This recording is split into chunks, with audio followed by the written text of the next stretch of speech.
বাবারা আমার জিবরাইল এক পর্যায়ে সিদ্ধান্ত নিয়ে নিলেন, আগে আমি 40,000 সবগুলারে একত্রে দেখে ফেলবো, দেখার পরে তারপরে আমি সিদ্ধান্ত নিব আল্লাহর নবীর জন্য আমি কোনটাকে নিব, এটা সিদ্ধান্ত পরে নিব। আগে 40,000 সবগুলারে দেখে ফেলবো।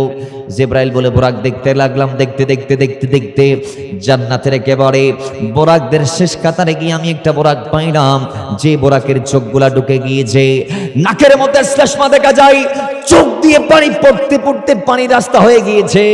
ওই বুরাকের গায়ের মধ্যে মাংস নাই, লোম কেশ যা আছে সব ঝরে পড়ে গিয়েছে। ওই বুরাকের হাড়গুলা দেখা যাচ্ছে স্পষ্ট, গায়ের মধ্যে মাংস নাই, লোমগুলা ঝরে পড়ে গিয়েছে। চোখের মধ্যে শ্লেষ্মা দেখা যায়, পানি পড়তে পড়তে রাস্তা দেখা যায়, পানির রাস্তা দেখা যায়। বুরাকের ওই নাকের মধ্যে শ্লেষ্মা যখন জিবরাইল দেখলেন, গায়ের মধ্যে যখন মাংস দেখলেন না, এবার জিবরাইল বুরাককে প্রশ্ন করে, বুরাক আমি জানতে চাই জান্নাতের দানা পানি নাস নিয়ামতকে কেন তোমার এই অবস্থা আমি জানবো। আই বুরাক তুমি আমারে বলো কেন তোমার এই অবস্থা, দুরবস্থার পিছনের কারণটা তুমি আমারে বলে দাও। জিবরাইল যখন সওয়াল করলেন, বুরাক ডাক দিয়ে বলে, জিবরাইল শুনেন শুনেন, আল্লাহ যখন আমরা 40,000 বুরাকদেরকে বানাইলো, বানার পরে মালিক আমাদেরকে এলান করলো, এই বুরাক আমি তোদেরকে বানাইছি একটি কারণে, তোদের ভিতর কোন একটা সফল বুরাককে, কপালওয়ালা বুরাককে, ভাগ্যবান বুরাককে আমি 2700 জন আমার নবীর সাওয়ারি করব। জোরে বলি সুবহান। বুরাক তোদেরকে বানালাম একটি মাত্র কারণ, সেটা হচ্ছে তোদের ভিতর কোন একটা কপালওয়ালা বুরাককে আল্লাহর হাবিবের সাওয়ারি আমি আল্লাহ করব, এবং তার পিঠে সাওয়ার হয়ে রাসূল আরবি মেরাজুন নবী করবে। এখন বুরাক যখন সেই কথা শুনেছে, বুরাক বলে, জিবরাইল সেদিনের পর থেকে জান্নাতের দানা পানি নাজ নিয়ামতের দিকে আমি তাকাই নাই, আমি 24টা ঘন্টা মালিকের দরবারে ফরিয়াদ করেছি, আল্লাহ জান্নাতের দানার দরকার নাই, আল্লাহ জান্নাতের পানির দরকার নাই, আল্লাহ জান্নাতের নিয়ামতের দরকার নাই, আল্লাহ আমার একটা নিয়ামত লাগবে, সেটা হচ্ছে গোলামে মুস্তাফা। আমি চাই আমার জীবন হলেও, আমার জীবনের বিনিময়ে হলেও আমি আমার নবীর গোলামি করতে চাই। সেদিন থেকে আজ অব্দি আমি রবের দরবারে ফরিয়াদ করছি, আল্লাহ নবীর সাওয়ারি আমাকে বানাও, নবীর সাওয়ারি আমাকে বানাও, নবীর সাওয়ারি আমাকে বানাও, নবীকে আমার পিঠে উঠাও, নবীকে যাতে আমি পিঠে নিতে পারি, আল্লাহ তুমি সে তৌফিক দান করো। এইভাবে ফরিয়াদ করতে করতে করতে করতে নবীর প্রেমে জ্বলতে জ্বলতে জ্বলতে জ্বলতে আমি আমার দেহের চামড়া মাংস সব কুরবান দিয়েছি, নবীর প্রেমে জ্বলে আমি ফানা হয়ে গিয়েছি। জোরে বলেন। এখন জিবরাইল বলে, কত জ্বালা আরো বাড়ি গেছে, এতক্ষণ যা দেখছি ঈদের গায়ে মাংস আছে কিন্তু অন্তরে নবীর প্রেমটা নাই, এখন তোমার ভিতর মাংস নাই, নবীর প্রেম আসে, এখন কি করবো বুরাক রে? আমি যদি তোমারে নিয়ে যাই রাসূল সাল্লাল্লাহু আলাইহি ওয়াসাল্লামের জন্য, আল্লাহ যদি আমারে বলে, কি রে জিবরাইল জান্নাতে 40,000 বুরাক আমি বানাইছি, এর ভিতর এটা পাইলা তুমি, এই যেটা হ্যাংলা ফাতলা, যেটার মাংস নাই, লোম নাই, কেশ নাই, কিচ্ছু নাই, দেখতে সুরত সুন্দর নাই, এইটারে কেন তুমি আনলা? তো তুমি কি বাকি বুরাকগুলাকে নিতে পারো নাই? এটা কি রাসূলের জন্য লায়ক হয়েছে? এটা কি আমার নবীর শানের সাথে আসে যায়? এটা কি আমার নবীর জন্য উপযুক্ত? তখন আমি আল্লাহকে আবার কি জবাব দিব? এখন জিবরাইল দ্বিধাদ্বন্দ্বে পড়তে পড়তে পড়তে পড়তে সাহারা দিলেন কোরআনুল কারীমের, কোরআনকে জিজ্ঞেস করলেন, হে কোরআন তুমি বলে দাও, যিনি আমার নবীর গোলাম তাকে আমি নিব কি নিব না, এবং তার উপর আল্লাহ রাজি আছে কিনা? তখন কোরআন উত্তর দিচ্ছে, মাইয়ুতির রাসূলা ফাকাদ আতা আল্লাহ, যেই বান্দা রাসূলের হয়ে গিয়েছে অটোমেটিক আল্লাহ তার হয়ে গিয়েছে। সুবহানাল্লাহ। যেই বান্দা রাসূলের হয়ে গিয়েছে অটোমেটিক আল্লাহ তার হয়ে গিয়েছে। সুতরাং কেনই বা হবে না? আরে ভাই আপনি কি জানেন না আলা হযরতের সে কথা? আলা হযরত বলেছে, আমার নবী কোন নবী জানেন? আল্লাহর শান, আল্লাহর মান, ইজ্জত আবরো দুনিয়ার জমিনে প্রত্যেকে আল্লাহর তারিফ করে, দুনিয়ার সবাই চাই খোদা কি রাজা, চাহতা হে দু আলম, আল্লাহকে গোটা দুনিয়া রাজি রাখতে চায়। আর আল্লাহর হাবিব কেমন ব্যক্তি আপনি কি জানেন? হয় যে আল্লাহকে গোটা আলম আলামিনের সব কিছু রাজি রাখতে চায়, সেই খোদা চাহতা হে রেজায়ে মোহাম্মদ, ওই আল্লাহ আমার নবীকে খুশি রাখতে চাই। জোরে বলি সুবহান। কোরআন উত্তর দিচ্ছে, ইনাকে নেওয়া যাবে, ইনার উপর আল্লাহ রাজি আছে, আর ওনাকে বাদ দিলে হতো রাসূল তোমাকে প্রশ্ন করতে পারে, তুমি আমার গোলামকে কেন বাদ দিলা? বাবার আমার জিবরাইল আবার বলে, সিদ্ধান্ত আমি নিয়ে নিলাম, ও বুরাক তুমি চলো, মেরাজে দুলহার জন্য আমি তোমাকে বাছাই করলাম। আল্লাহর কসম বুরাক যখন এই কথা শুনেছে এক খুশিতে উপরে এমন একটা লাফ দিয়েছে, লাফ দেওয়ার পরে তার পা গোলা উপর থেকে জান্নাতের মাটি ছোঁয়ার আগে আগে, টাচ করার আগে আগে আল্লাহ বলে, জিবরাইল তোমার ভিতরে একটা কনফিউজ ছিল, এই বুরাকের উপর আমি রাজি কি না, এই কনফিউজটা আমি দূর করে দিচ্ছি। আমি আল্লাহ যে এর উপর রাজি এটার প্রমাণ দিচ্ছি। 40,000 বুরাকের ভিতরে আমি এই বুরাকটাকে সবচেয়ে সুন্দর বানিয়ে দিলাম। জোরে বলি সুবহানাল্লাহ। কুমিল্লার এই চান্দিনা থানাধীন পানিপাড়া মানুষগুলার ভিতর আমি আজকে এসে একটা জিনিস অবলোকন করছি, দেখছি পানিপাড়ার এই এলাকাবাসীদের ঘরটা ভাঙ্গা হতে পারে, এদের পকেট ফাঁকা হতে পারে, এদের কাছে কারি কারি টাকা না থাকতে পারে, এদের গাড়ি আর বাড়ি না থাকতে পারে, কিন্তু ওয়াল্লাহি নবীর প্রেমের গাঠে আমি পানি পাড়ার মানুষদের ভিতর দেখি নাই। আল্লাহ এইভাবে মারতে দম তক সুন্নি হয়ে নবীর গোলামি করে করে কবর পর্যন্ত যাবার তৌফিক দান করুন। আর জোরে বলি আমিন। মাথায় রাখবেন, আমাদের নবী ছাড়া আমাদের আপন বলতে আর কেউ, জোরে বলেন আর কেউ। একটা দল আছে রসুলকে বাদ দিয়ে আল্লাহকে বারবার করিব করতে চাই, আপন করতে চাই, কাছে টানতে চাই। সূরা আলে ইমরানের 31 নং আয়াতে আল্লাহ তাদের জন্য হাই অ্যান্টিবায়োটিক দিলেন। রব্বুল ইজ্জা বলছেন বিসমিল্লাহির রহমানির রহিম, ইয়া রাসূলুল্লাহ আপনি একটু ওই ব্যক্তিদেরকে বলে দিন যারা আপনাকে ছাড়া আমি আল্লাহকে পাইতে চাই, আপনাকে ইসলাম থেকে মাইনাস করতে চাই। আপনি দেখবেন অসংখ্য দলের কালমাতে লা ইলাহা ইল্লাল্লাহ আছে, মুহাম্মদুর রাসূলুল্লাহ নাই, তাদের মসজিদের এক পাশে আল্লাহ আছে, অন্য পাশে মুহাম্মদ সাল্লাল্লাহু আলাইহি ওয়াসাল্লাম নামটি নাই, তাদের ব্যানারের মধ্যে তাকবীর আল্লাহু আকবার আছে, নারে রিসালাত নাই, তাদের দলের স্লোগানে লিল্লাহি তাকবীর আছে, আমার নবীর তাকবীর তাদের স্লোগানে নাই। তাহলে বোঝা গিয়েছে তারা রাসূলকে বাদ দিয়ে আল্লাহকে পাইতে চায়। তো আল্লাহ বলছেন বিসমিল্লাহির রহমানির রহিম, কুল ইন কুনতুম তুহিব্বুনাল্লাহ ফাত্তাবিউনি ইউহিব্বুকুমুল্লাহ। ইয়া রাসূলুল্লাহ কেউ যদি আপনাকে বাদ দিয়ে আমাকে পাইতে চায়, কেউ যদি মুহাম্মদ রাসূলুল্লাহকে বাদ দিয়ে বা কিয়ামত লা ইলাহা ইল্লাল্লাহ পড়ে আর পড়ে পড়ে আর পড়ে, আল্লাহ বলে সে পড়তে পারবে, ঈমানদারের সার্টিফিকেট পাবে না। কারণ এই সার ধর্ম রহিত হয়ে গিয়েছে, মুসার ধর্ম রহিত হয়ে গিয়েছে। দাউদ খলিফাতুল্লাহর ধর্ম আজকে জমিনে নাই। আজকে হযরতে দাউদ খলিফাতুল্লাহর আগের পরের যত আম্বিয়া আলাইহিস সালাম গুণবা এসেছে তারা আজকে দুনিয়াতে নাই। আমার নবী যেখানে চলে এসেছে, যেখানে আল্লাহ তাওরাতে জাবুরে ইনজিলে বলে দিয়েছে তোমরা যদি নবী আখিরুজ জামার দিদার পাও, 3 পারা 19 নং পৃষ্ঠা সূরা আলে ইমরান আয়াত নং 81, আল্লাহ বলে ইয়া রাসূলুল্লাহ যদি আপনাকে অন্যান্য নবীরা পায় তাহলে আমি তাদের জন্য ওয়াইদ আখাযাল্লাহু মিসাকান নাবিয়্যিনা লামা আতাইতুকুম মিন কিতাবিন ওয়া হিকমাতিন সুম্মা জাআকুম রাসূলুম মুসাদ্দিকুল লিমা মাআকুম লা তুমিনুন্না বিহি ওয়া লা তানসুরুন্না।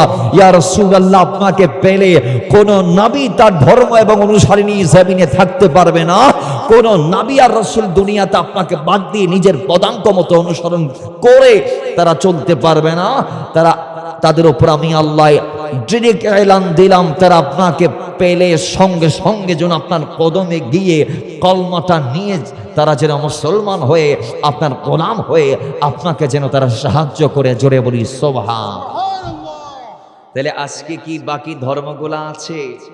জোরে বলেন আজকে কি বাকি ধর্মগুলো আছে? আল্লাহর হাবিব যখন মদিনায় গেলেন ইহুদিদেরকে ডেকে বললেন, এই ইহুদিরা আজকে যদি তোমাদের নবী মুসা থাকতো, এই খ্রিস্টানরা শোনো আজকে যদি তোমাদের নবী ঈসা থাকতো, আল্লাহর কসম করে বলছি তোমাদের নবী তোমাদেরকে নিয়ে আমি রাসূলের কদমে এসে কলমা পড়ে মুসলমান হয়ে যাইতে।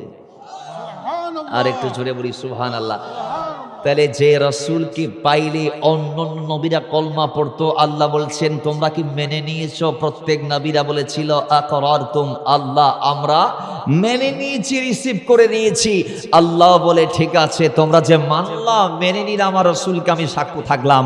তাহলে বোঝা গিয়েছে অন্যান্য নবীরাও যদি আজকে জমিনে থাকতো বেঁচে, খোদা কি কসম, তাহলে আজকের এই দিনে ঈসা থাকলে তার স্লোগান হতো মুহাম্মদুর রাসূলুল্লাহ। কথা বলেন ঠিক কিনা? জোরে বলেন ঠিক কিনা?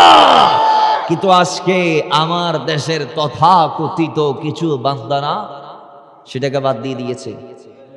ঠিক নেই, ঠিক নেই, ঠিক নেই, ঠিক নেই। আল্লাহ আমাদেরকে মুহাম্মদ রাসূলুল্লাহর তাবেদার হওয়ার তৌফিক দান করুন, গোলাম হওয়ার তৌফিক দান করুন। নবীর গোলামিতে শান্তি আছে না নাই? জান্নাত আছে না নাই? কল্যাণ আছে না নাই? সিদ্দিক আকবর কি ঘরের ভিতর নাক ডেকে ঘুমিয়ে সিদ্দিক আকবর হয়েছেন, নাকি রাসূলুল্লাহর গোলামি করে সিদ্দিক আকবর হয়েছেন? আওয়াজ দিয়ে বলেন, কার গোলামি করে? আমরা সেই মদিনাওয়ালার গোলামি চাই কি চাই না? আসতে বলি, চাই কি চাই না? আল্লাহ আমাদেরকে কবুল করুন। যারা বলি সেই মদিনাওয়ালা রাহমাত আলিল আলামিনের লক্ষ কোটি শান আল্লাহ দিয়েছেন, আমাদের বিশ্বাস আছে না নাই? এই আসতে বলি, আছে না নাই?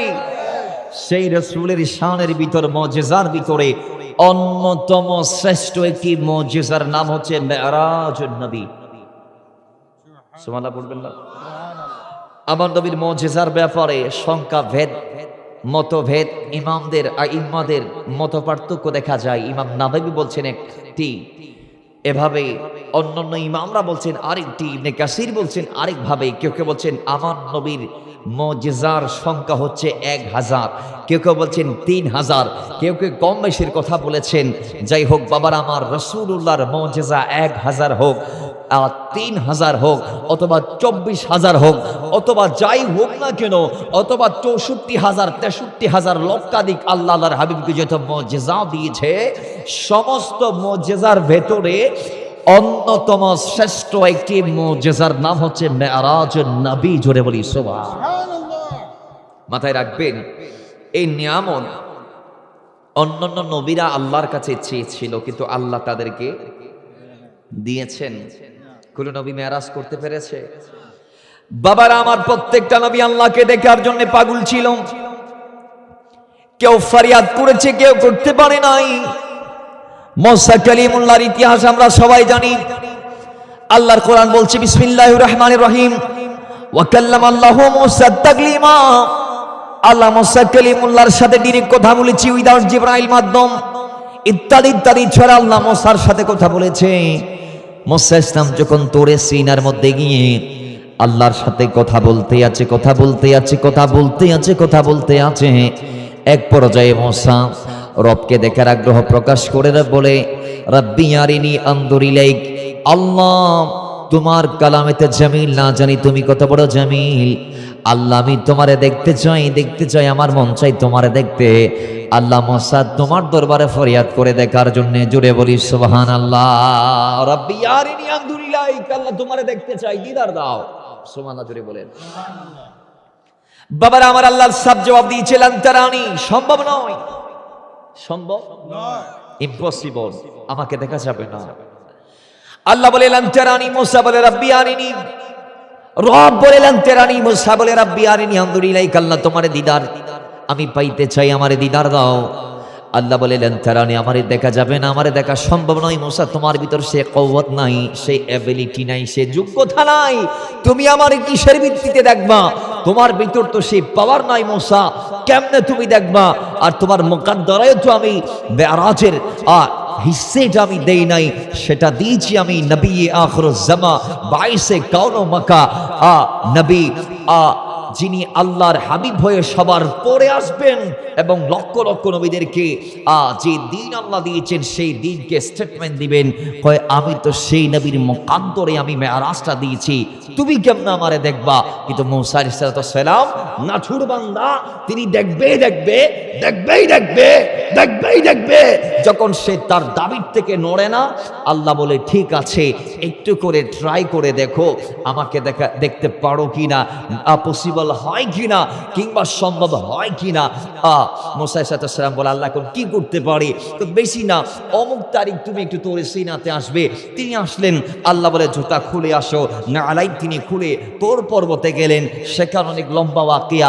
আল্লাহ বলে ফেরেশতারা রে, যাও যাও, 4 ফারসেক এলাকাকে একেবারে সিকিউর করে নাও।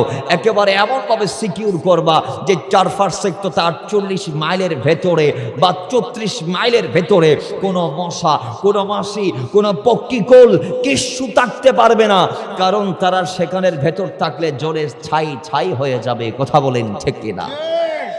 এজন্য আল্লাহ বলে চারপাশের এলাকা সিকিউর করো। ফেরেশতারা চারপাশের থেকে সমস্ত প্রাণীকুলকে পক্ষীকুলকে বের করে দিলেন।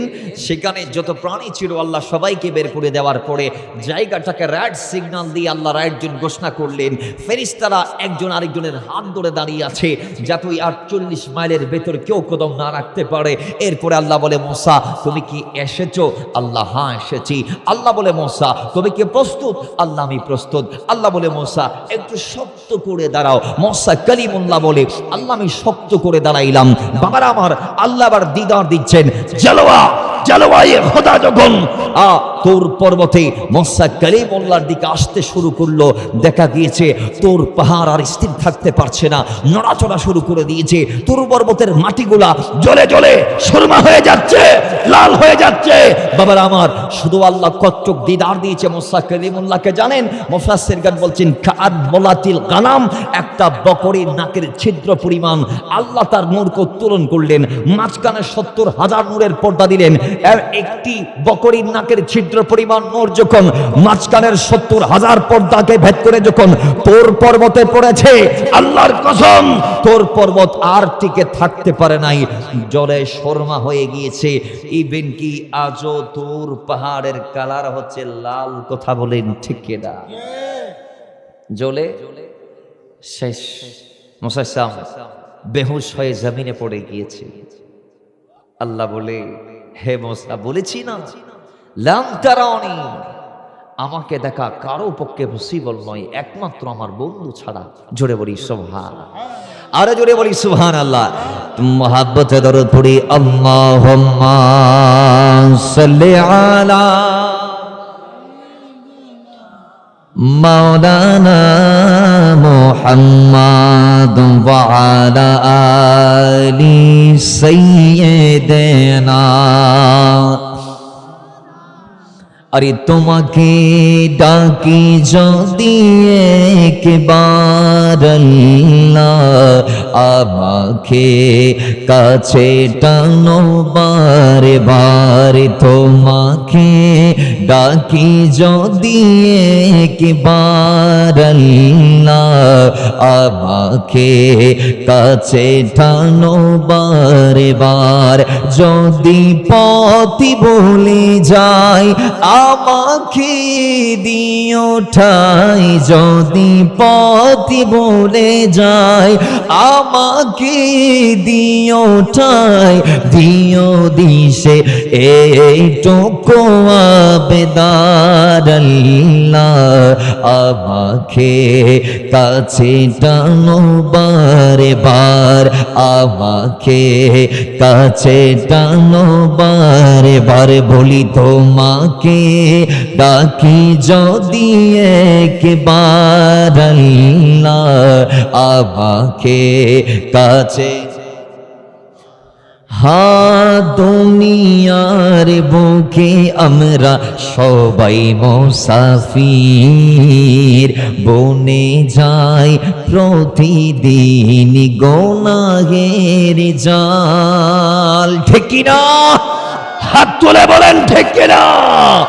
আল্লাহ বলছে আরে দুনিয়ার বুকে আমরা সবাই মুসাফির, বনে যাই প্রতিদিন গুনাহের জাল।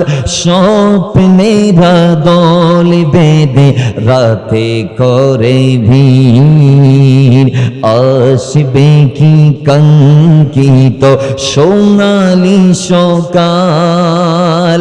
হয়ে গেলে পেরেশান ও বাবার রহমান, হয়ে গেলে পেরেশান ও রাহিম রহমান।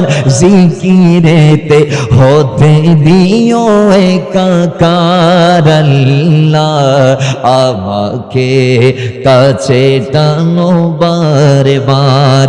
আমাকে কাছে টানো বারে বার। পড়ি তোমাকে ডাকি যদি একবার আল্লাহ, আমাকে।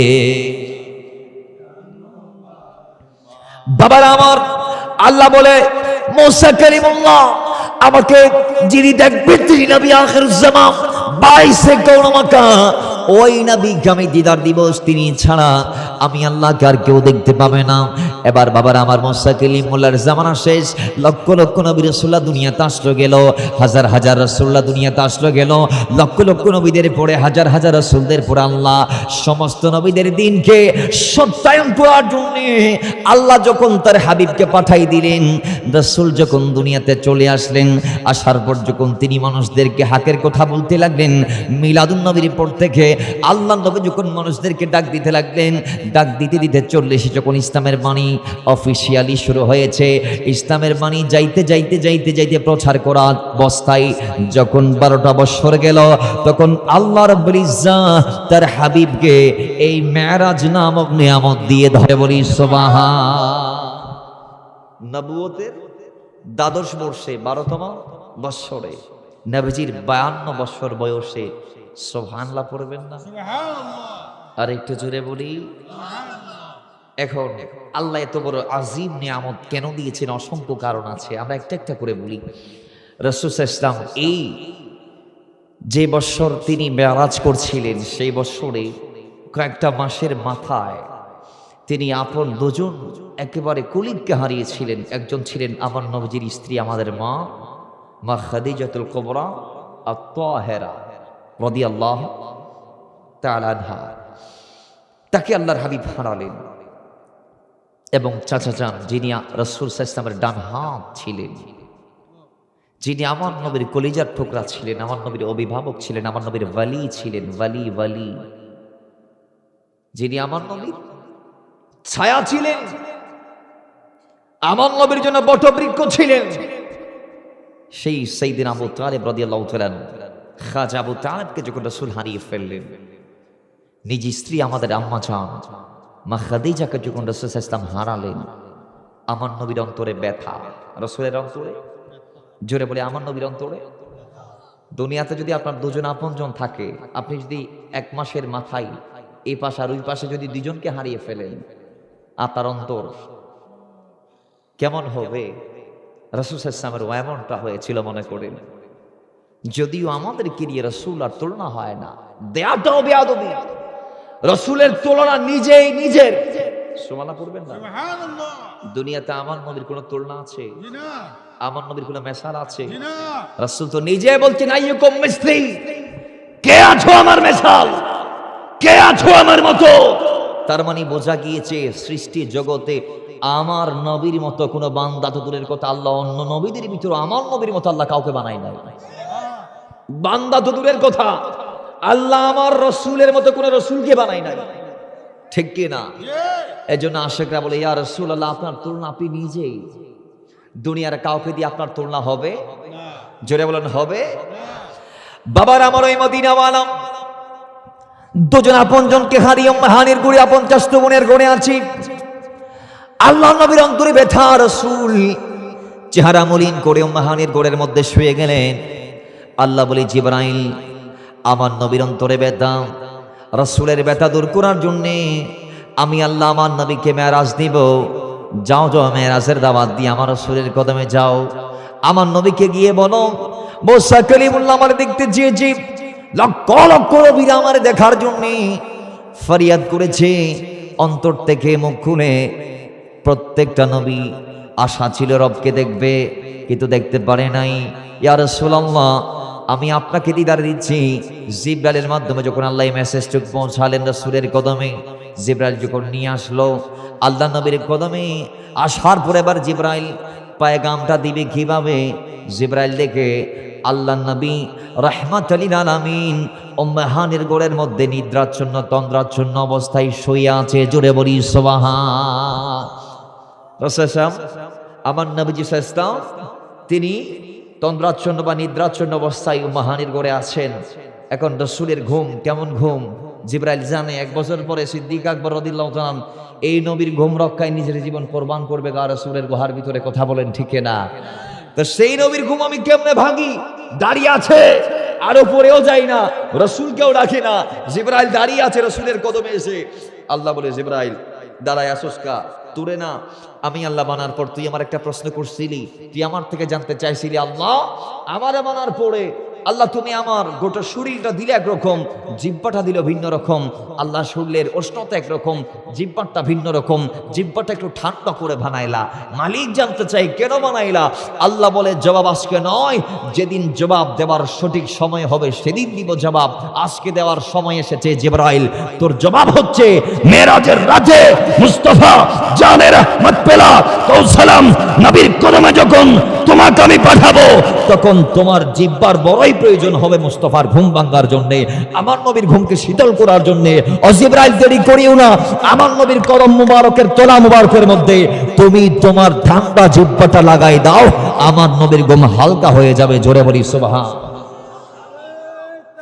আল্লাহু আকবার ইয়া রাসূলুল্লাহ ওয়াসাদ সাফি জিন্দাবাদ জিন্দাবাদ মাশাআল্লাহ। তাহলে জিবরাইল বলে আমি আমার জিব্বা লাগালাম রাসূলের কদমের তলায়, আমার নবী চোখ খুললেন, আমি সালাম দিলাম, রবের সালামও দিয়ে দিলাম।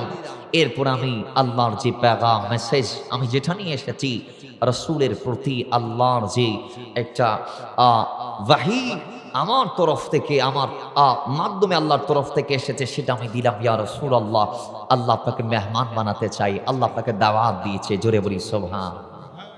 আরেকটা জোরে বলি সুবহানাল্লাহ। বাবার আমার রাসূল সাল্লাল্লাহু আলাইহি ওয়াসাল্লাম বলে কোথায়? জিবরাইল বলো। জিবরাইল বলে ইয়া রাসূলুল্লাহ, খানে কাবা থেকে মসজিদুল হারাম হই, মসজিদুল আকসা, মসজিদুল আকসা হই প্রথম, দ্বিতীয়, তৃতীয়, চতুর্থ, পঞ্চম, ষষ্ঠ, সপ্তম আসমান পেরিয়ে, নূরের সাগর পেরিয়ে, সিদরাতুল মুনতাহা পেরিয়ে, আরশ কুরসি ভেদ করে লামকান পর্যন্ত আল্লাহ নিয়ে যাবে। জান্নাত জাহান্নাম দেখাবে, অসংখ্য নিয়ামতের মালিক বানাবে, অসংখ্য সার্টিফিকেট আপনার কাছে দেয়া হবে, অসংখ্য ফাজাইল আপনাকে আল্লাহ দান করবে। আল্লাহর হাবিব বলে জিবরাইল আল্লাহকে গিয়ে বলে দাও, আমি আল্লাহ দেখতে যাব না যতক্ষণ আমার গুনাহগার উম্মতের মুক্তির ব্যবস্থা হবে না। জোরে বলি সুবহান। উম্মতদেরকে ছেড়ে আমি যাব না, উম্মতরা দুনিয়াতে আছে, কিয়ামত পর্যন্ত আসবে। আল্লাহ যদি এদেরকে মাফ না করে আমি আল্লাহকে দেখতে যাব না। জিবরাইল গেলেন, মালিক তোমার নবী তো বলে দিয়েছেন এই ওয়াকিয়া, এই কথা, তোমার নবী নাকি আসবে না, উম্মতদেরকে নাকি মাফ করা লাগবে। যখন আল্লাহ বলে যাও আমার বন্ধুকে গিয়ে বলো আজকে রাতে, আজকে আমি আমার বন্ধুর উম্মতের মুক্তির একটা ফয়সালা করে দিব, এবং সাথে আমার নবীকে এত দিয়ে আজকে আমি দেব, ওয়ালা সাওফা ইউতিকা রাব্বুকা ফাতারদা, আজকে রাসূলকে আমি এমন নিয়ামত দেব, আমার নবী নিয়ামতগুলা পেয়ে সন্তুষ্ট হয়ে যাবে, খুশি হয়ে যাবে। জিবরাইল যখন এই আয়াত নিয়ে রাসূলের কদমে এসেছে, আমার নবী ডাক দিয়ে বলে ইদাল্লাহ অর্দা বাবাহিদুন মিন উম্মাতিন ফিন্নার, শোনো জিবরাইল আমার আল্লাহকে গিয়ে বলো ততক্ষণ পর্যন্ত আল্লাহ আমাকে খুশি করতে পারবে না যতক্ষণ আমার একজন উম্মত জাহান্নামে থাকবে। তার মানে কি বুঝলাম? সমস্ত গুনাহগার উম্মতকে জাহান্নাম থেকে জান্নাতে নেওয়ার পর তারপর আমি মদিনাওয়ালা সন্তুষ্ট হব, খুশি হব। জোরে বলি সুবহান। বাবার আমার আল্লাহ বলে ডিল ফাইনাল, জিবরাইল যাও জান্নাতে, বুরাক আনো, রাসূলের ক্ষমতা আছে, আসতে পারবি। আমার নবীকে আমি এমন পাওয়ার দিয়েছি, আমার নবী চাইলে হারামে মক্কা থেকেও পরে আসতে পারে, কিন্তু রাসূল কেমনে নানা যাবে না, আমার নবী কানার মতো আনতে হবে। আমার নবীকে দুলহা বানিয়ে আমার নবীর খাদেম খুদমান প্রত্যেককে সামনে পিছনে ডানে বামে রেখে ৭০,০০০ নূরের ফেরেশতার মিছিলের মাধ্যমে আমার রাসূলকে আনতে হবে। এই জিবরাইল জান্নাতে যাও, আমি জান্নাতে ৪০,০০০ বোরাক বানাইলাম। মিশকাত শরীফের প্রান্তটিকার মধ্যে রয়েছে এই হাদিস খানা।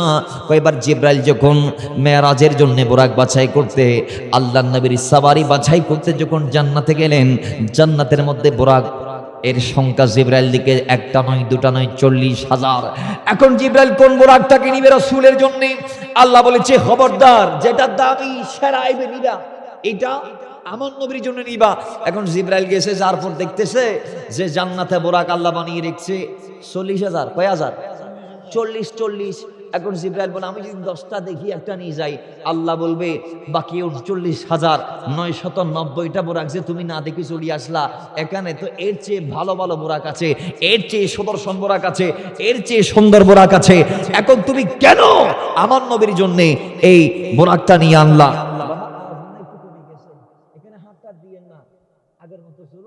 আল্লাহ আপনারা কবুল করুক, আমিন পড়েন তো জোরে বলি আমিন। তুমি মুহাব্বতে দরুদ পড়ি, আল্লাহুম্মা সাল্লি মাওলানা মুহাম্মাদ ওয়া আলা আলি। আঙ্কেল কমে গেছে जिसका कोई सानी नहीं कि वो नबी हमारा है, मुस्तफा की अज़मत का हद है ना किनारा है। अल्लाहुम्मा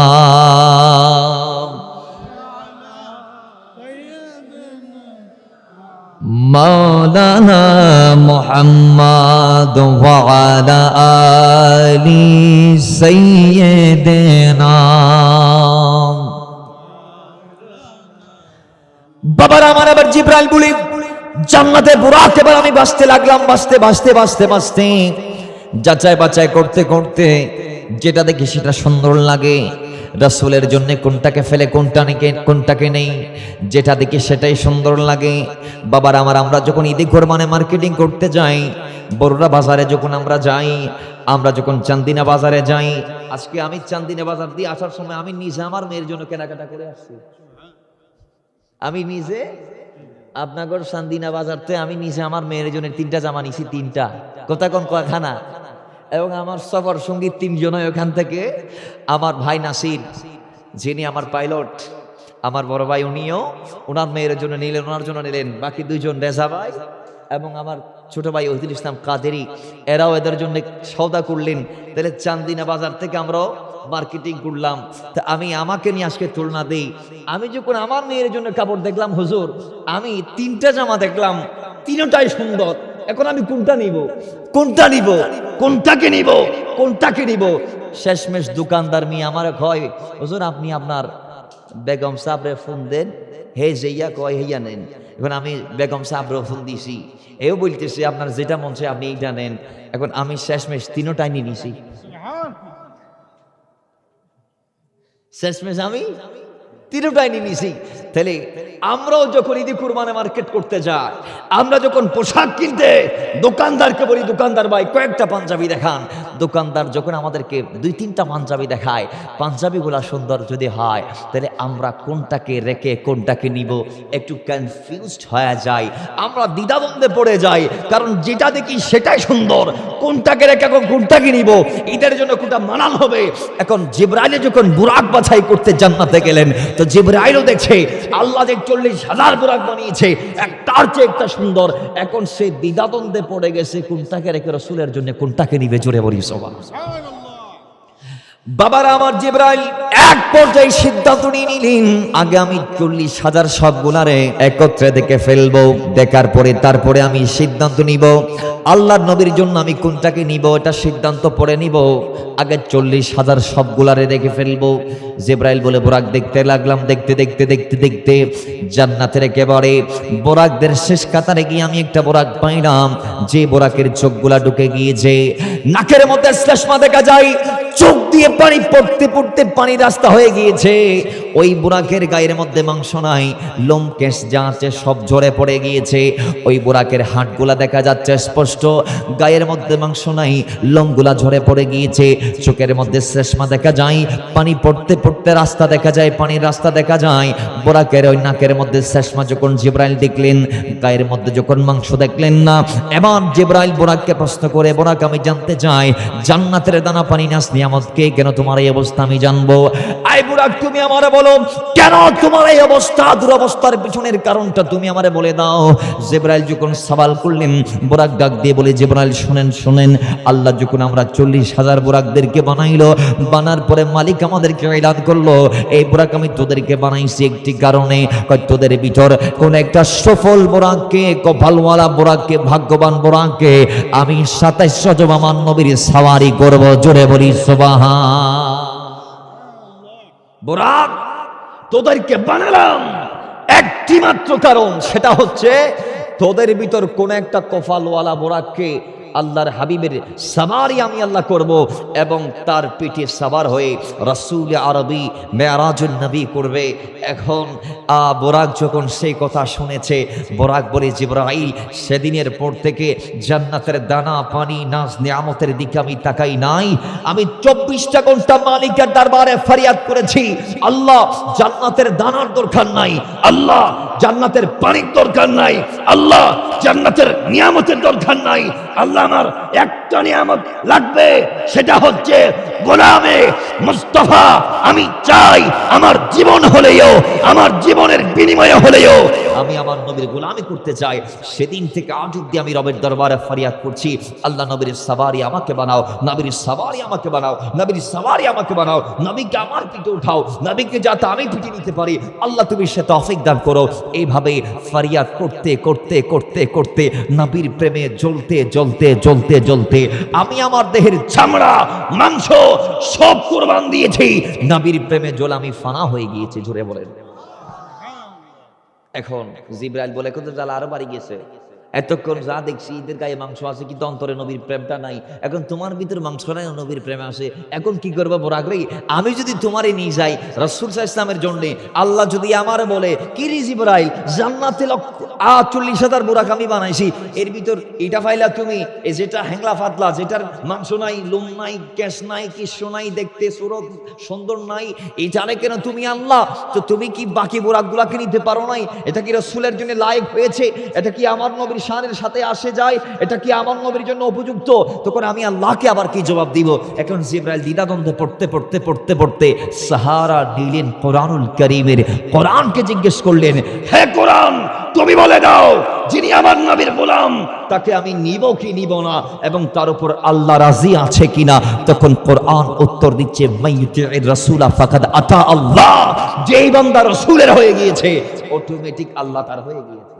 সুবহানাল্লাহ। যেই বান্দা রাসূলের হয়ে গিয়েছে অটোমেটিক আল্লাহ তার হয়ে গিয়েছে। সুতরাং কেনই বা হবে না? আরে ভাই, আপনি কি জানেন না আলা হযরতের সে কথা? আলা হযরত বলেছে, আমার নবী কোন নবী জানেন? আল্লাহর শান, আল্লাহর মান, ইজ্জত আবরো দুনিয়ার জমিনে প্রত্যেকে আল্লাহর তারিফ করে, দুনিয়ার সবাই চাই খোদা কি রাজা, চাহতা হে দু আলম, আল্লাহকে গোটা দুনিয়া রাজি রাখতে চায়। আর আল্লাহর হাবিব কেমন ব্যক্তি আপনি কি জানেন? হয় যে আল্লাহকে গোটা আলম আলামিনের সব কিছু রাজি রাখতে চাই, সেই খোদা চাহতা হে রেজায়ে মোহাম্মদ, ওই আল্লাহ আমার নবীকে খুশি রাখতে চাই। জোরে বলি সুবহান। কোরআন উত্তর দিচ্ছে, ইনাকে নেওয়া যাবে, ইনার উপর আল্লাহ রাজি আছে, আর ওনাকে বাদ দিলে হয়তো রাসূল তোমাকে প্রশ্ন করতে পারে, তুমি আমার গোলামকে কেন বাদ দিলা? বাবারা আমার, জিবরাইল আবার বলে, সিদ্ধান্ত আমি নিয়ে নিলাম, ও বুরাক তুমি চলো, মেরাজে দুলহার জন্য আমি তোমাকে বাছাই করলাম। আল্লাহর কসম, বুরাক যখন এই কথা শুনেছে এক খুশিতে উপরে এমন একটা লাফ দিয়েছে, লাফ দেওয়ার পরে তার পা গোলা উপর থেকে জান্নাতের মাটি ছোঁয়ার আগে আগে, টাচ করার আগে আগে আল্লাহ বলে, জিবরাইল তোমার ভিতরে একটা কনফিউজ ছিল, এই বুরাকের উপর আমি রাজি কি না, এই কনফিউজটা আমি দূর করে দিচ্ছি। আমি আল্লাহ যে এর উপর রাজি এটার প্রমাণ দিচ্ছি। 40,000 বুরাকের ভিতরে আমি এই বুরাকটাকে সবচেয়ে সুন্দর বানিয়ে দিলাম। জোরে বলি সুবহানাল্লাহ। 40,000 বুরাকের ভিতরে আল্লাহ ওই বুরাককে তৎক্ষণাৎ, সে যখন জানতে পেরেছে, জিবরাইল যখন বলে দিয়েছে আমি তোমাকে নিলাম, সে খুশিতে লাফ দিয়েছে। লাফের পা যখন সামনের দুখানা উপর উঠেছে, এই দুটা পা জান্নাতের মাটি ছোঁয়ার আগে আগে আল্লাহ তাকে জান্নাতের 40,000 বুরাকের শ্রেষ্ঠ বুরাক বানিয়ে দিয়েছে। এবার সেই বুরাক নিয়ে রাসূলুল্লাহর কদমে আসলেন। এবার ইমাম বুখারীর এতবারে যদি আমরা সহিহ বুখারী থেকে বলি, তাহলে এবার মেরাজের প্রথম যাত্রার জন্য রাসূলুল্লাহকে সাক্ষ্য সাদর করা হয়েছে কিভাবে? আল্লাহর হাবিব কেউ মাহানির ঘর থেকে দুটা বর্ণনার কথা আসছে নবীজির মেরাজের যাত্রা। একটা হাদিসে এসেছে জামজাম থেকে, আরেক হাদিসে আসছে খানে কাবা থেকে। বিশেষ করে কোরআনুল কারীমে যে আসরার বর্ণনা আল্লাহ দিয়েছেন 15 পারার সূরা আসরার 1 নং আয়াতে, এই সূরার আরেকটি নাম হচ্ছে সূরা বনী ইসরাঈল। এই সূরার 1 নং আয়াতে আল্লাহ যা বলেছেন, সুবহানাল্লাযী আসরা বিআবদিহি লাইলাম মিনাল মাসজিদিল হারামি ইলাল মাসজিদিল আকসাল্লাযী বারাকনা হাওলাহু লিনুরিয়াহু মিন আয়াতিনা ইন্নাহু হুয়াস সামিউল বাসীর। আল্লাহ যে এই আকসা থেকে হারাম থেকে আকসা পর্যন্ত মেরাজের কথা বলেছে, আসরার কথা বলেছে। ওই কেউ কেউ বলছেন সেই আসরা শুরু হয়েছে মসজিদুল হারাম থেকে, আর কেউ কেউ বলছেন মাহানির ঘর থেকে, আর কেউ কেউ বলছেন জামজামের পাড় থেকে। মুফাসসিরগণ এটার একেবারে চূড়ান্তভাবে ফয়সালা দিচ্ছেন। রাসূল ছিলেন হানির ঘরে, জিবরাইল সেখানে বুরাক নিয়ে আসলেন, আমার নবীকে তুলে ওই জমজমের কূপের পাড়ে নিয়ে গেলেন। সেখানে আমার নবীর সাক্ষ্য সদর করা হলো। আমার নবীর নূরানি হলকুবের নিচ থেকে নাবি মুবারক পর্যন্ত এই জায়গাটি বিদীর্ণ করলেন, এটা ফেটে ফেললেন, চিড়ে ফেললেন। আল্লাহর হাবিবের হৃৎপিণ্ড মোবারক, কলব মোবারক বের করলেন।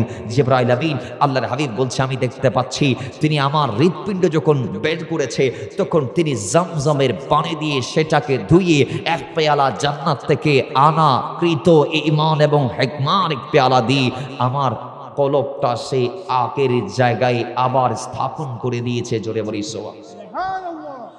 বাবার আমার জিবরাইল বলছেন, দয়াল নবীকে যখন আমি সাক্ষ্য সদর করলাম, আল্লাহর কসম আমি আমার নবীর থেকে এক ফোঁটা রক্ত ঝরতে দেখি নাই। আমার নবীর কলব মোবারক আমি যখন বের করেছি, আমি সেখানে এমন দুটা কান দেখলাম, এমন দুটা চোখ দেখলাম। ওই চোখের ক্ষমতা সম্পর্কে আমি জিবরাইল যদ্দূর জানি, আল্লাহর নবীকে আল্লাহ এমন চোখ দিয়েছে, এমন কান দিয়েছে, যেই দু কান দিয়ে রাসূল সৃষ্টির শুরু থেকে শেষ পর্যন্ত যা আছে সবগুলা রাসূল দেখে শোনে, সবগুলার ফরিয়াদ রাসূলের কদমে পৌঁছাই। আর যে দুটা চক্ষু আল্লাহ আমার নবীকে দিয়েছে, সেই দু চোখ দিয়ে সব দেখে। জোরে বলি সুবহান। আমার নবীর দেখার ক্ষমতা আছে না নাই? আমার নবীর শোনার ক্ষমতা আছে না নাই? জবান খুলে বলি আছে না নাই? এবার সেই মদিনাওয়ালার সাক্ষ্য সদরের পরে আনুষ্ঠানিকভাবে আসরা, যেটা মেরাজের তিনটা ক্যাটাগরি, তিনটা ধাপ। একটা হচ্ছে একেবারে দলিলে কাতঈ তথা অকাট্য দলিল কোরআনুল কারীমের, যেটা সূরা ইসরাঈলের 1 নং আয়াত দিয়ে আল্লাহ বলেছেন, সূরা আসরার 1 নং আয়াত দিয়ে আল্লাহ বলেছেন।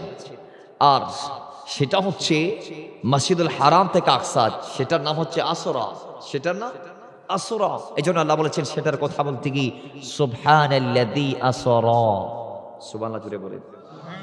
সেটা ছিল আসরা, মেরাজের প্রথম সফর। দ্বিতীয় সফর ছিল, ইমাম বুখারী সহিহ বুখারীর ইতিবারে এসেছে, এই হাদিসটার সনদটা মুতাওয়াতির পর্যায়ের। এই হাদিসকে যদি কেউ অস্বীকার করে সে কাফের হয়ে যাবে। সেটা ছিল প্রথম আসমান থেকে একেবারে সপ্তম পর্যন্ত। কত আসমান? সপ্তম। এখানে কোন কোন নবীর সাথে মোলাকাত হয়েছে আমরা বলবো ওয়াকিয়াগুলা। আসুন, সেটা ছিল হাদিসে মুতাওয়াতির দ্বারা সাবিত, এবং এটার নাম হচ্ছে মেরাজ। এটার নাম মেরাজ, যেটা সহিহ বুখারীতে এসেছে। এরপরেরটা যেটা সিদরাতুল মুনতাহার পরে একেবারে কাবা কৌসাইন পর্যন্ত কোরআন কারীম এসেছে, সুম্মা দানা ফাতাদাল্লা ফাকানা কাবা কৌসাইনি আও আদনা। এটা হচ্ছে এরাজ। এটার নাম কি? এরাজ। এরাজ, এরাজ বলেন, এটার নাম এই মেরাজের তিনটা সফর। এবং এটাও খবরে ওয়াহিদ এবং আরো অসংখ্য হাদিস যারা সাবেত, এটাকেও যে স্বীকার করবে, ওপরেরটা কোনটা? সুম্মা দানা ফাতাদাল্লাহটা, একেবারে কাবা কৌসাইনেরটা, একেবারে আল্লাহ এবং আল্লাহর হাবিবের সরাসরি সাক্ষাতের ব্যাপারটাকেও যে স্বীকার করবে, সে ফাসিক বলে গণ্য হবে। কথা ঠিক কিনা? জোরে বলেন ঠিক কিনা? তাহলে এবার আসছেন প্রথম সফর। জিবরাইল বুরাক নিয়ে হাজির, রাসূল উঠবে, দেখে বুরাক নড়াচড়া করছে। বুরাক, আচ্ছা বাজান, বাহনের উপর যদি আপনি কদম দিতে চান, বাহনটা যদি নড়াচড়া করে, মনে করেন আপনি একটা রিকশাতে উঠতে চাচ্ছেন, এটা নড়তেছে, আপনি কি কদম দিতে পারবেন? বলেন না, বলেন না, পারবেন? বাবারা আমার বুরাক নড়াচড়া শুরু করে দিলেন। আবার নবী উত্থিত সুদা বোধ করলেন। জিবরাইল ডাক দিয়ে বলি, এ বুরাক, অতিথি জান্নাতে আমার নবীর আশিকের পরিচয় দিয়েছিলাম, আজকে রাসূলের সামনে এসে নড়াচড়া কেন? আমার নবী উঠবে, স্থির হয়ে যাও। বুরাক এমনটা কেন করছে আমি জানতে চাই। সঙ্গে সঙ্গে বুরাক ডাক দিয়ে বলে, জিবরাইল, আমার একটা দাবি আল্লাহর দরবারে কবুল হয়েছে, আমার আরেকটা দাবি আছে, আমার মদিনাওয়ালা রাহমাত লিল আলামিনের কদমে আমি সেটা পেশ করতে চাই। জোরে বলি সুবহান। আমার একটা দাবি তো আল্লাহ কবুল করে নিয়েছে, আমার আরেকটা দাবি আছে মালিকের দরবারে, সেটা আজকে আমি পেশ করতে চাই। আমার নবীর থেকে অনুমতি নেন। আমার নবী অনুমতি দিলেন। জিবরাইল বলে, ইয়া রাসূলুল্লাহ, আজকে তো আপনি আমার পিঠে উঠবেন, আমি আপনার খেদমত করব। রাসূল রে, কিয়ামতের দিন যখন আপনি উঠবেন, আমি চাচ্ছি আজকের মতো সেদিন আমি আপনার সাবারি হব। আর একটু জোরে বলি।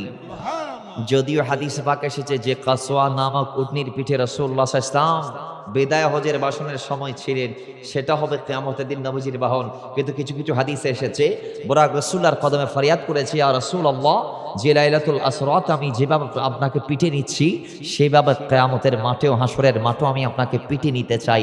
আপনি যদি একটু অনুমতি দেন, আপনি যদি কবুল করেন গোলামকে। আমার নবী বলে, ঠিক আছে। বুরাক স্থির হলো, আমার নবী উঠে গেল। এবার যাত্রা শুরু হলো। সামনে জিবরাইল, পিছনে মিকাইল, ডানে বাবা 70,000 নূরের ফেরেশতা। জিবরাইল ধরলেন আমার নবীর বুরাকের লাগাম এবং রেকাব ধরলেন মিকাইল। এইভাবে একজন একজন করে আমার নবীর খেদমতের মাধ্যমে যখন যাত্রা দিলেন, বিশাল 70,000 নূরের কাফেলা যখন যাত্রা করলো, রওনা যখন হলো, যাইতে যাইতে যাইতে যাইতে রাসূল সাল্লাল্লাহু আলাইহি সাল্লামকে, আল্লাহর হাবিবকে যখন জিবরাইল ওই ইয়াসরিব পর্যন্ত নিয়ে গেলেন, আল্লাহর হাবিবের গোলাম জিবরাইল বলছে, ইয়া রাসূলুল্লাহ, ও মদিনাওয়ালা, আপনাকে দাঁড়াতে হবে, এই জায়গায় 2টা রাকাত নামাজ আদায় করতে হবে। কয় রাকাত? জোরে বলে, কয় রাকাত? নামাজ এখনো ফরজ, কিন্তু এগুলা কি নফল নামাজ। বলেন এগুলা। বাবার আমার আল্লাহ নবী বলে, জিবরাইল, এটা কোন জায়গা? কয় এটা ইয়াসরিব, যেটাতে আপনি হিজরত করে আসবেন। ইয়া রাসূলুল্লাহ, ও মদিনাওয়ালা, এই জায়গায় আপনি আগামী 1 বছর পরে এসে হিজরত করি, জীবনের 10টা বছর এই জায়গার মধ্যে কাটাইবেন। আপনার গোলামরা আপনার ইন্তেকালের পরে এই ইয়াসরিব তথা আগামীর মদিনাকে আপনার উম্মতরা ভালোবেসে এগিয়ে আসবে, আপনার খুশবু নিতে আসবে, আপনার জিয়ারত করার জন্য এখানে আসবে। ইয়া রাসূলুল্লাহ, আপনাকে নামতে হবে, 2টা রাকাত নফল নামাজ আদা করতে হবে। আল্লাহ নবী নামলেন, 2টা রাকাত নফল নামাজ আল্লাহ নবী আদা করলেন। এরপর আমার নবী আবার যাত্রা করলেন। যাইতে যাইতে যাইতে যাইতে এবার যখন মাদিয়ানের মধ্যে গেলেন, নবী মুসার সেই জন্মস্থানের মধ্যে যাওয়ার পরে, ঈসার জন্মস্থানের মধ্যে যাওয়ার পরে মাদিয়ানের মধ্যে যখন চলে গেলেন, আল্লাহর নবীকে জিবরাইল আমিন থামালেন। 2টা রাকাত তিনি আদায় করতে বললেন, রাসূল আদা করলেন। যাইতে যাইতে আবার কাসিব আহমর, লাল নামক লাল একটি উপত্যকা দিয়ে রাসূল যাচ্ছিলেন। এটা মুসলিমের মধ্যে ভাবে এসেছে যে মারাত আইদাল কাসিব আহমর ফারাইতু মূসা ওয়া হুয়া কাইমুন। কিছু কিছু বর্ণনার মধ্যে আসছে ওয়া কাইমুন ইউসাল্লি ফি কবরিহি। আমি যখন কাসিব আহমর নামক জায়গা দিয়ে অতিক্রম করছিলাম, আমি দেখছি আসমানের ওপর থেকে যে আমার ভাই মুসা কালিমুল্লাহ তার কবরের মধ্যে দাঁড়িয়ে দাঁড়িয়ে তিনি নামাজ আদা করতেছে। মুসা ইসলাম কবরে কি পড়ে? খন না বাজান, কি করে? নামাজ পড়ে। তাহলে এবার যখন রাসূল সাল্লাল্লাহু আলাইহি ওয়াসাল্লাম দেখলেন মুসা কালিমুল্লাহ নামাজ পড়ছে, মুসা ইসলাম আজ করতে পারলেন যে আল্লাহর নবীর যাত্রা হচ্ছে, তাকেও ডাক দেয়া হয়েছে, তিনিও যাবে মসজিদে আকসাতে আমার নবীর পিছনে নামাজ পড়তে। তো তিনি তাড়াতাড়ি তার নামাজ শেষ করে আমার নবীর উপর দরদ পড়া শুরু করে দিয়েছে, আমার নবীর উপর দরদ পড়া শুরু করে দিয়েছে। এবার আমার নবীকে নিয়ে যাইতে যাইতে মসজিদুল আকসা পর্যন্ত নিয়ে গিয়ে আমার নবীর বাহনকে জিবরাইল আলাইহিস সালাম সেই জায়গায় রাখলেন, সেই জায়গায় বাঁধলেন যেখানে লক্ষ লক্ষ নবীদের বাহনকে বাঁধত। এবং সেখানে নিয়ে যাওয়ার পরে জিবরাইল আলাইহিস সালাম আমার নবীর হাতটা ধরে মসজিদুল আকসায় প্রবেশ করলেন। আমার নবী বলে, আমি গিয়ে দেখছি অবাক করা কাণ্ড, আমি যাবার আগে আল্লাহ লক্ষ লক্ষ নবীদেরকে সেখানে এনে আমার জন্য দাঁড়িয়ে রেখেছে। জোরে বলি সুবহান।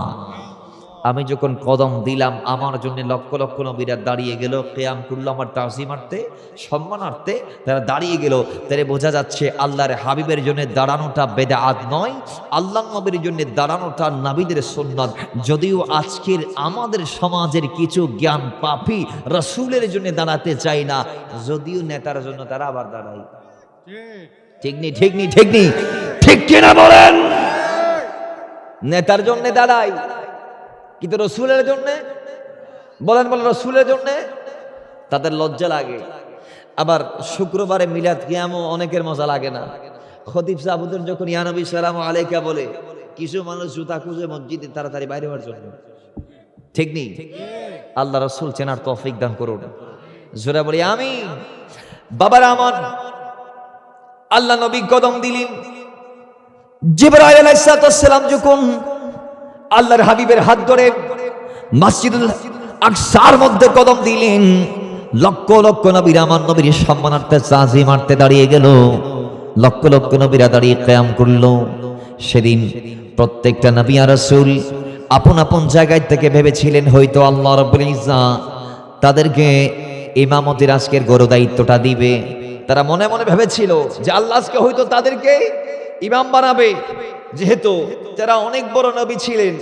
যিনি আদম সাফিউল্লাহ, তিনি হচ্ছেন ওই নবী, দুনিয়াতে যত নবী আর রাসূল এসেছে প্রত্যেকেই তার সন্তান ছিল। ঠিক কি না? আর এভাবে উলুল আযম কিছু পয়গাম্বর আছে, সর্বশ্রেষ্ঠ 4 জন রাসূল নবী আছে। এভাবে অসংখ্য নবী রাসূলদেরকে আল্লাহ কাউকে নবুয়ত দিয়েছে, কাউকে সহিফা দিয়েছে, কাউকে কিতাব দিয়েছে, কাউকে একেবারে শ্রেষ্ঠ কিতাব দিয়েছে। আবার আমার নবীকে যেটা দিয়েছেন সেটা হচ্ছে সর্বশ্রেষ্ঠ কিতাব। ঠিক কি না? এটা জোরে বলতে হবে, ঠিক কি না? তাহলে সেই মদিনাওয়ালা রাহমাতাল লিল আলামিনের সম্মানার্থে যেদিন নবীরা দাঁড়িয়েছে, সেখানে নবীরা ভাবছে হয়তো আজকে আমাকে দেবে। এক এক নবী এক একভাবে ভাবছে, কিন্তু জিবরাইল আমার নবীর হাতটা ধরে আমার নবীকে ইমামতির মুসল্লায় তুলে দিয়ে বলে, ইয়া রাসূলুল্লাহ, আল্লাহ বলেছেন ইমাম আজকে আপনি, এরা সবাই হবে আপনার মুক্তাদি, আপনার পিছনে ইক্তেদা করবে, আপনি ইমাম।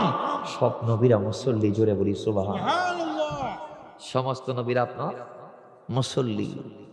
বাবারা আমার নবী নামাজ পড়ালেন 2 রাকাত। কি 2 রাকাত? লক্ষ লক্ষ নবীরা আমার নবীর পিছনে ইক্তেদা করেছে। এখান থেকে একটি মাসালা, আজকের সমাজ আমরা যখন শবে বরাতের নামাজ যখন জামাতে পড়ি, আমাদের কিছু ভাইরা কয় শবে বরাতের নামাজ এটা আবার জামাতে পড়ার কি দরকার বলে আসেন না। এগুলো নিয়ে অনেক তর্ক বিতর্ক সমাজের মধ্যে চলছে বর্তমানে, রানিং যুগে। মাথায় রাখবেন, নফল নামাজ পড়া যদি বিদআত না হতো তাহলে আল্লাহর হাবিব সাল্লাল্লাহু তাআলা আলাইহি ওয়াসাল্লাম এটাকে বাদ দিতেন, এটাকে পড়তেন না। নফল নামাজ পড়া যদি বিদআত হতো, আল্লাহর নবী লাইলাতুল আসরাতে লক্ষ লক্ষ নবীদেরকে নিয়ে নামাজ জামাতে আদায় করতেন না। আল্লাহর হাবিব লক্ষ লক্ষ নবীদেরকে নিয়ে সেদিন যখন নফল নামাজ পড়েছিলেন 2 রাকাত, তখন তো নামাজ ফরজ ছিল না। তো সেই নামাজটা কি ফরজ নামাজ ছিল? এটা নফল নামাজ ছিল। তাহলে আমার নবী ইমাম হয়ে নফল নামাজ পড়ালেন, হাদিসে মেরাজে আসে না নাই? জোরে বলি আসে না নাই? তাহলে বোঝা গিয়েছে নফল নামাজ জামাতে পড়া যাবে। বলেন না, নফল নামাজ জামাতে পড়া যাবে। আল্লাহ আমাদেরকে বোঝার তৌফিক দান করুন, আমিন। রাসূল যখন নামাজ শেষ করলেন, লক্ষ লক্ষ নবীরা আমার নবীর সাথে মুসাফাহা মুআনাকা করলেন, মুশাহাদা করলেন, কাঁধে কাঁধ মিলালেন, হাতে হাত মিলালেন। বাবারা আমার, এরপরে দোয়া চাইলেন। আল্লাহ আমার নবীকে একটা লকব দিলেন, ইমামুল আম্বিয়া ওয়াল মুরসালিন। লক্ষ লক্ষ নবীদের ইমাম, হাজার হাজার রাসূলদের ইমাম। জোরে বলি সুবহানাল্লাহ। বাবারা আমার, এবার শুরু হয়ে গেল পরের যাত্রা, মেরাজ। এখান থেকে দুনিয়ার মুসলমান লক্ষ লক্ষ নবীদের থেকে মুসাফা মুআনাকা শেষ করে বিদায় নিয়ে আল্লাহর নবী যখন এবার বুরাকের উপরে সওয়ার হলেন, একটা পাথরের উপর কদম দিয়ে দেখা গেল আল্লাহর নবী পাথরে কদম দিতে দেনি, ওই পাথর আল্লাহর নবীর কদমের ছোঁয়া পেয়ে সে তার প্রাণ ফিরে পেয়েছে। এবং আল্লাহ নবীর পিছন পিছন আল্লাহ নবীর কদমের পদাঙ্ক অনুসরণ করে ওই মরা পাথর জিন্দা হয়ে রাসূলের সাথে উপরে চলে যাচ্ছে। জোরে বলি সুবহান। যে পাথর রাসূল ইসলাম পা দিয়ে বুরাক উঠেছে, সেই পাথর আমার নবীর সাথে। আমার নবী বুরাক থামালেন, পাথরকে ডাক দিলেন, কাইফ, থামো। কোথায় যাও? দাঁড়িয়ে যাও।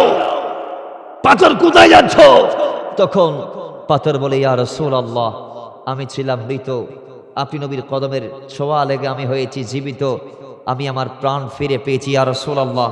আমি আজকে আপনার কদম যেদিকে যাচ্ছে আমি সেদিক চলে যাইতে চাচ্ছি রাসূল, আপনি আমাকে কবুল করুন। আমার নবী বলে, পাথর, যেখানে মশা দেখতে পারে নাই সেখানে তুমি কোত্থেকে রবকে দেখছো?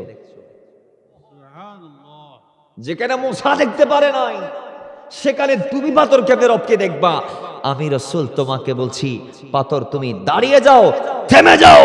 ওয়াল্লাহি আমার নবী সেদিন বলেছে পাথরকে থামতে, পাথর একটু উঠে সে শূন্যের মধ্যে থেমে গিয়েছিল। আল্লাহর কসম, আজও ওই শূন্যের উপর দাঁড়িয়ে আছে এবং দাঁড়িয়ে দাঁড়িয়ে আমার নবীর নির্দেশ পালন করছে। তাই এখান থেকে মাসআলা, এখান থেকে শিক্ষা, আল্লাহর হাবিব সাল্লাল্লাহু তাআলা আলাইহি ওয়াসাল্লাম যদি পাথরকে যদি ডাক দিতে পারে, পাথর যদি আমার নবীর নির্দেশ পালন করতে গিয়ে ১৫০০ বছর পর্যন্ত শূন্যে দাঁড়িয়ে থাকতে পারে, সেই রাসূল আমরা উম্মতদেরকে শত শত হাজার হাজার নির্দেশ দিয়েছেন দৈনন্দিন জীবনে করার জন্য। আমরা কি সেই রাসূলের নির্দেশগুলো মানতে পারতেছি? জোরে বলেন, আমরা কি আমার নবীর সেই নির্দেশকে মেনে চলতে পারতেছি? না। আল্লাহ আমাদেরকে রাসূলুল্লাহর নির্দেশ মানার তৌফিক দান করুন। আমার নবীর নির্দেশ, নবীর সুন্নাহ, নবীর যেটা আমাদের কর্তৃক আল্লাহ নবীর দেয়া যেটা দায়িত্ব, আল্লাহ নবীর দেয়া যেটা অর্ডার, সেটা যদি আমরা মানতে পারি আমাদের লাভ আছে না নাই? জোরে বলি, আছে না নাই? তো মহাব্বতে বলি, আছে না নাই? আল্লাহ আমাদেরকে দয়াল নবীর নির্দেশ মানার তৌফিক দান করুন। আল্লাহ বলেছেন, ওয়ামা নাহাকুম আনহু ফান্তাহু, আমার নবী যা নিষেধ করেছে তা করতে পারবে না।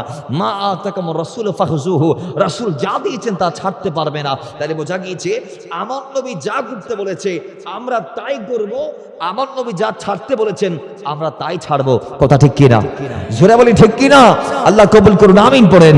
একটু মহাব্বতে দরুদ পড়ি, আল্লাহুম্মা সাল্লি মাওলানা মুহাম্মাদ ওয়া আলা আলি সাইয়্যিদিনা।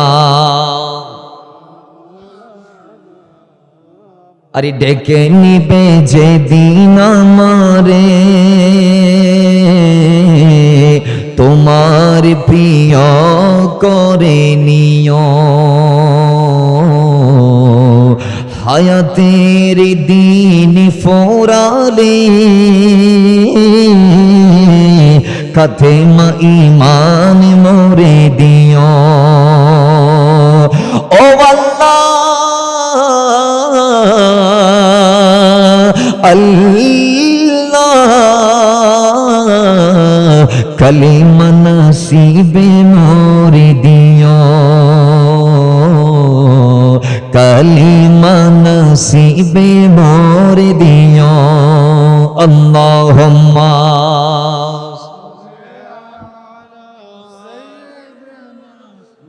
মাওলানা মুহাম্মাদ ওয়া আলা আলি সাইয়্যিদিনা।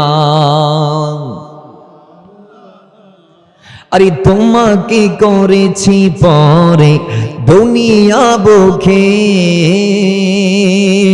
দুনিয়া করেছি পাপী মরি দুঃখে দুঃখে, পরিণতি হবে কি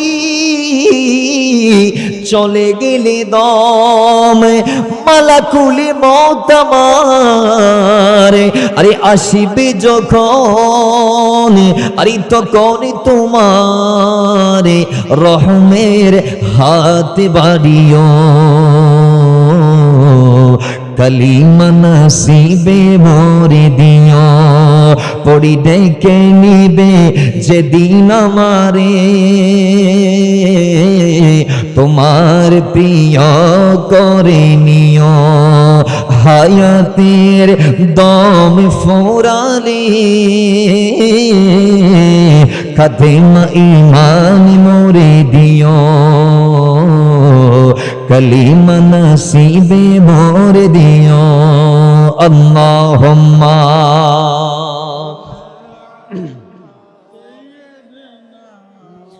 মাওলানা মুহাম্মদ ওয়া আলা আলি সাইয়্যিদিনা।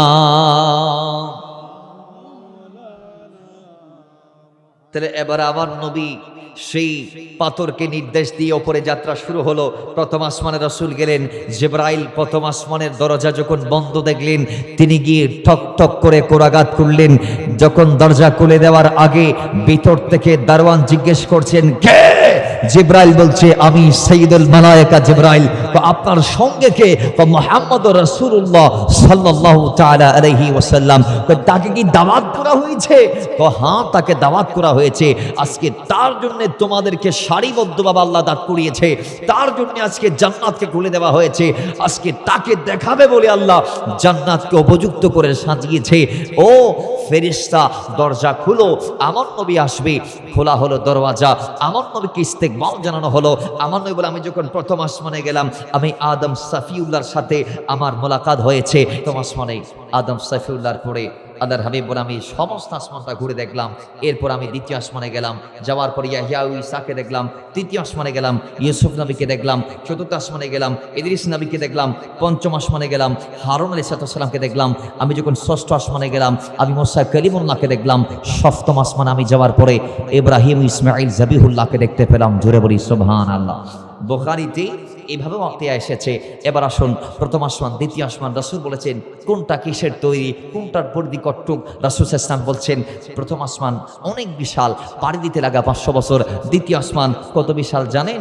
কয় প্রথম এবং দ্বিতীয় আসমান যদি তারতম্য করা হয়, ফারাক যদি করা হয়, তাহলে দলিলটা এভাবেই দেয়া লাগবে, প্রথম আসমান দ্বিতীয় আসমানের তুলনায় হচ্ছে একটা আংটি, দ্বিতীয় আসমান হচ্ছে একটা সাহারা তথা মরুভূমি। ওই মরুভূমিতে একটা আংটি ফেলে রাখলে যদ্দূর জায়গা খাবে, যদ্দূর জায়গা নিবে। আরে দ্বিতীয় আসমানের তুলনায় প্রথম আসমানটা হচ্ছে ওই মরুভূমিতে আংটির আকার নেয়। জুড়ে বলি সুবহান। রাসূল সাল্লাল্লাহু আলাইহি ওয়াসাল্লাম এবার ষষ্ঠ আসমানের পরে সপ্তম আসমানে গিয়ে সিদরার পাড়ে আল্লাহর হাবিবের জন্য মেহমানদারির ব্যবস্থা করা হয়েছে। নবীজি সেখানে 4টি নদী দেখলেন, দুটা উপরে দুটা নিচে। নিচে যেগুলো আসলেন সেগুলা দুনিয়ার নীল এবং ফুরাত নদী, যেগুলা আসমান থেকে এসেছে, এবং এগুলার প্রবাহমানের যে ধারা, স্রোতের ধারা, এটা এখান থেকে আসমান হয়ে জান্নাত পর্যন্ত। জোরে বলি সুবহান। নবীজির হাদিস এসেছে কিয়ামতের পরে দুনিয়ার দুটা নদী নীল এবং ফুরাতকে জান্নাতে আল্লাহ লাগাবেন। আবার সুবহানাল্লাহ, বাড়িতে গিয়ে বলবেন, আরো জোরে বলেন। তার অসংখ্য বাকি আছে, আমরা সেদিক যাচ্ছি না, শর্ট করে বলছি বাবা। এরপরে রাসূলের জন্য মেহমানদারির জন্য দুটা গ্লাস আনলেন, একটা দুধের আর একটা শরাবের। বলেন, একটা দুধের আর একটা। আমার নবী শরাব নিলেন না দুধ নিলেন? দুধ হচ্ছে দ্বীপ, দুধ হচ্ছে ইলম, শরাব হচ্ছে শয়তানের পক্ষ থেকে। আমার নবী যখন দুধটা নিয়ে খেয়ে ফেললেন, জিবরাইল আলাইহিস সালাম বলে, ইয়া রাসূলুল্লাহ, এটাই হচ্ছে দ্বীন। এটা খেয়ে আপনি আপনার উম্মতদেরকে দ্বীনদার বানালেন, শরাবী হওয়ার হাত থেকে বাঁচালেন, আপনার উম্মতদেরকে আপনি ইলমে দ্বীন শিখালেন। ইয়া রাসূলুল্লাহ, আজকে আপনি যদি আজকে দুধের পরিবর্তে শরাবটা নিতেন, কিয়ামত পর্যন্ত আপনার আনেওয়ালা উম্মতরা শরাবী হয়ে যেত। জোরে বলি নাউযুবিল্লাহ। আল্লাহর হাবিব সেদিন আমাদেরকে বাঁচাতে গিয়েছিলেন, বাঁচিয়েছেন কদমে কদমে। রাসূল যখন যাচ্ছিলেন, অনেকে রাসূলকে ডাক দিয়েছে। আমার নবী বলে, ডান থেকে ডাক, বাম থেকে ডাক। এরপর কিছুক্ষণ পরে গিয়ে দেখি একেবারে একটা উলঙ্গ মহিলা, যার বাহুগুলা খোলা, পোশাক আছে, আমার ডাক দিল। আমি গেলাম না, আমার তার দিকে বুক টেফু করলাম না। এরপরে জিবরাইল থেকে জিজ্ঞেস করলাম, এগুলা কারা? ডানে ডাকে, বামে ডাকে, মহিলা ডাকে, কে? আমি জানতে চাই। জিবরাইল বলে, ইয়া রাসূলুল্লাহ, আপনি যদি ডান দিকের আহ্বানকারীর ডাকে সাড়া দিতেন, আপনার উম্মতরা ইহুদি হয়ে যেত। আপনি যদি বাম দিকে যারা ডেকেছে তাদের ডাকা সাড়া দিতেন, আপনার উম্মতরা কিষান হয়ে যাইত। আপনি যদি ওই যেই নারীর বাহুটা উন্মুক্ত কিন্তু গায়ে কাপড় আছে, সেই নারীটা হচ্ছে দুনিয়া, আপনি যদি তার ডাকে সাড়া দিতেন, আপনার উম্মতরা দুনিয়া লোভী হয়ে যেত। ইয়া রাসূলুল্লাহ, আজকে আপনি আপনার উম্মতদেরকে ইহুদি নাসারা হওয়ার হাত থেকে বাঁচালেন, দুনিয়া লোভী হওয়ার হাত থেকে বাঁচালেন। জোরে বলি সুবহান। এইভাবে অনেক লম্বা বাকিয়া। সর্বশেষ এই মেরাজ শেষে আল্লাহ আমার আপনার জন্যে 50 ওয়াক্ত নামাজ দিয়েছেন। রাসূলের সাদাকাই, আমার নবীর ওসিলায় আমরা 5-এ পেয়েছি সেই মেরাজের হাদিয়া 5 ওয়াক্ত নামাজ। আল্লাহ আমাদেরকে 5 জামাআত পড়ার তৌফিক দান করুন, আমিন।